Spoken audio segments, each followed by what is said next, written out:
I wouldn't call disparity finding a preventive approach. It's actually an epidemiological approach because it uses the methods that epidemiologists, medical specialists who are usually great statisticians, look to find evidence for healthcare disparities. And what they do is they just look, everyone they can find, sort them into demographic categories, based on age, based on gender, based on race, based on socioeconomic status, and say, okay, who has this problem more than others? And generally, they find it.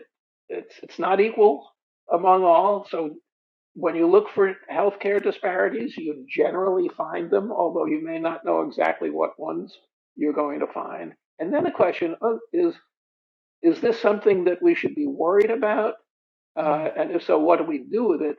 And the first question, should we be worried about it, is probably the one that should be asked first, because there are some disparities that you're going to find that have non-discriminatory explanations. And so an epidemiologist will look for that.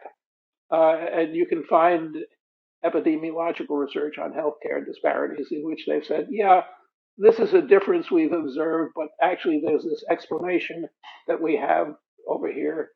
Excuse me, my earpiece dropped out. No problem. It's going back in.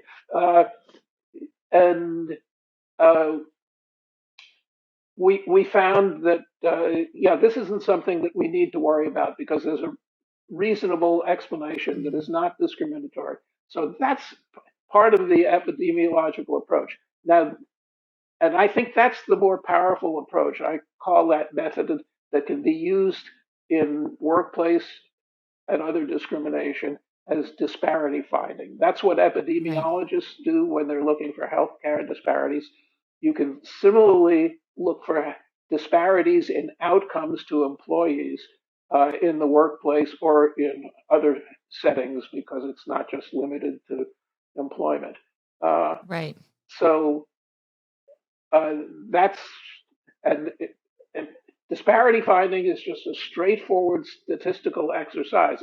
It's not totally trivial, and epidemiologists need skills to do it properly, but it is so easy to do, much easier to do than implicit bias training, for example, and probably less expensive also. So that's my main advice. It's a great piece of advice, and I think it's something that especially large employers who have that type of information generally at hand can start to learn. And I think we're going to share this article.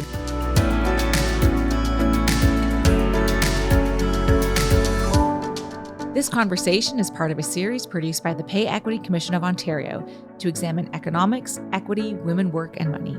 Episodes can be found on www.leveltheplayingfield.ca, on the YouTube channel of Ontario Pay Equity Office, and wherever you download your podcasts. Please share this episode on your social platforms so we can elevate the equity conversation.